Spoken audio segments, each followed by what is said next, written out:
ام حسبتم، اب بڑی سخت آیت آ رہی ہے، یہ بھی بڑی لرزا دینے والی آیت ہے۔ اب دیکھیے صحابہ کرام میں سے ایک بڑی تعداد تھی کہ جو مکے کی سختیاں جھیل کر آئے تھے، مہاجرین، ان کے لیے تو اب جو بھی مراحل آئندہ آنے والے تھے وہ کوئی ایسے ثقیل نہیں تھے، ایسے مشکل نہیں تھے۔ وہ سختیاں تو وہاں نہیں انہوں نے جھیلنی تھی کہ جو کہ مکے میں مہاجرین نے جھیلی تھی، تو اب ان سے ہے خاص طور پر روئے سخن۔ اگرچہ خطاب عام ہے، اور یہ قرآن مجید میں عام طور پر آپ کو ملے گا کہ الفاظ عام ہیں، لیکن آپ اگر دیکھیں گے تو روئے سخن کسی خاص طبقے کی طرف ہے۔ تو یہاں در حقیقت ان کو بتایا جا رہا ہے۔ ام حسبتم ان تدخلوا الجنہ، کیا تم نے یہ سمجھا تھا کہ جنت میں داخل ہو جاؤ گے؟ ولما یاتکم مثل الذین خلوا من قبلکم، حالانکہ ابھی تک تو تمہارے اوپر وہ حالات و واقعات تو وارد ہی نہیں ہوئے جو ان پر ہوئے تھے جو تم سے پہلے تھے۔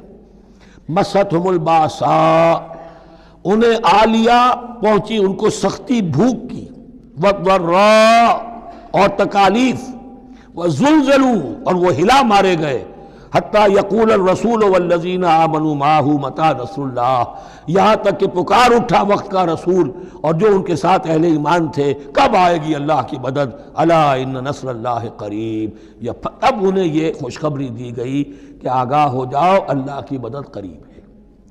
یعنی اللہ آزماتا ہے، یہ وہی بات ہے جو اس سے پہلے آ چکی ہے 19ویں رکوع میں بالکل شروع میں، وَلَنَبْلُوَنَّكُمْ بِشَيْءٍ مِّنَ الْخَوْفِ وَالْجُوعِ وَنَقْصٍ مِّنَ الْأَمْوَالِ وَالْأَنفُسِ وَالثَّمَرَاتِ، ہم لازماً آزمائیں گے۔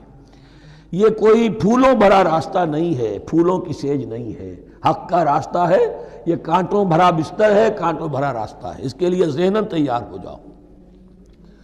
در رہے منزل لیلا کہ خطر ہاست بسے، شرط اول قدمی نفس کے مجنوں باشی، دیکھ سمجھ کر آؤ۔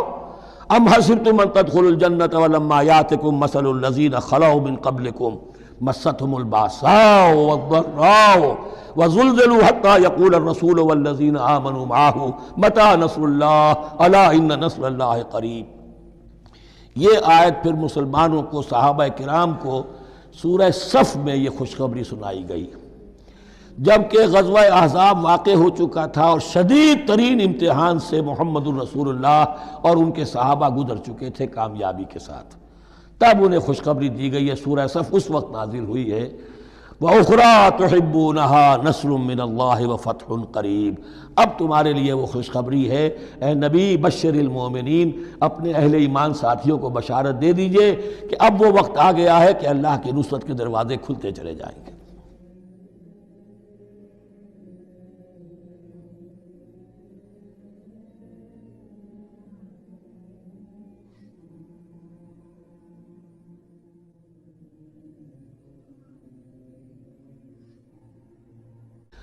ام حسبتم، اب بڑی سخت آیت آ رہی ہے، یہ بھی بڑی لرزا دینے والی آیت ہے۔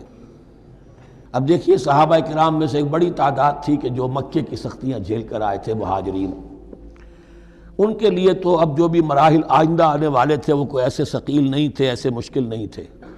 وہ سختیاں تو وہاں نہیں انہوں نے جھیلنی تھی کہ جو کہ مکے میں مہاجرین نے جھیلی تھی، تو اب ان سے ہے خاص طور پر روئے سخن۔ اگرچہ خطاب عام ہے، اور یہ قرآن مجید میں عام طور پر آپ کو ملے گا کہ الفاظ عام ہیں، لیکن آپ اگر دیکھیں گے تو روئے سخن کسی خاص طبقے کی طرف ہے۔ تو یہاں در حقیقت ان کو بتایا جا رہا ہے۔ ام حسبتم ان تدخلوا الجنہ، کیا تم نے یہ سمجھا تھا کہ جنت میں داخل ہو جاؤ گے؟ ولما یاتکم مثل الذین خلوا من قبلکم، حالانکہ ابھی تک تو تمہارے اوپر وہ حالات و واقعات تو وارد ہی نہیں ہوئے جو ان پر ہوئے تھے جو تم سے پہلے تھے۔ مستہم الباساء، انہیں آ لیا، پہنچی ان کو سختی بھوک کی، والضراء، اور تکالیف، وزلزلوا، اور وہ ہلا مارے گئے، حتیٰ یقول الرسول والذین آمنوا معہ متی نصر اللہ، یہاں تک کہ پکار اٹھا وقت کا رسول اور جو ان کے ساتھ اہل ایمان تھے، کب آئے گی اللہ کی مدد؟ الا ان نصر اللہ قریب، تب انہیں یہ خوشخبری دی گئی کہ آگاہ ہو جاؤ، اللہ کی مدد قریب ہے۔ یعنی اللہ آزماتا ہے، یہ وہی بات ہے جو اس سے پہلے آ چکی ہے 19ویں رکوع میں بالکل شروع میں، وَلَنَبْلُوَنَّكُمْ بِشَيْءٍ مِّنَ الْخَوْفِ وَالْجُوعِ وَنَقْصٍ مِّنَ الْأَمْوَالِ وَالْأَنفُسِ وَالثَّمَرَاتِ، ہم لازماً آزمائیں گے۔ یہ کوئی پھولوں بھرا راستہ نہیں ہے، پھولوں کی سیج نہیں ہے، حق کا راستہ ہے، یہ کانٹوں بھرا بستر ہے، کانٹوں بھرا راستہ ہے، اس کے لیے ذہناً تیار ہو جاؤ۔ در رہے منزل لیلا کہ خطر ہاست بسے، شرط اول قدمی نفس کے مجنوں باشی۔ دیکھ سمجھ کر آؤ۔ ام حسبتم ان تدخلوا الجنۃ ولما یاتکم مثل الذین خلوا من قبلکم مستهم الباساء والضراء وزلزلوا حتى يقول الرسول والذین آمنوا معه متى نصر اللہ الا ان نصر اللہ قریب۔ یہ آیت پھر مسلمانوں کو، صحابہ کرام کو سورہ صف میں یہ خوشخبری سنائی گئی جبکہ غزوہ احزاب واقع ہو چکا تھا اور شدید ترین امتحان سے محمد الرسول اللہ اور ان کے صحابہ گزر چکے تھے کامیابی کے ساتھ۔ تب انہیں خوشخبری دی گئی ہے۔ سورہ صف اس وقت نازل ہوئی ہے، وَأُخْرَىٰ تُحِبُّونَهَا نَصْرٌ مِّنَ اللَّهِ وَفَتْحٌ قَرِیب۔ اب تمہارے لیے وہ خوشخبری ہے، اے نبی بشر المومنین، اپنے اہل ایمان ساتھیوں کو بشارت دے دیجئے کہ اب وہ وقت آ گیا ہے کہ اللہ کی نصرت کے دروازے کھلتے چلے جائیں گے۔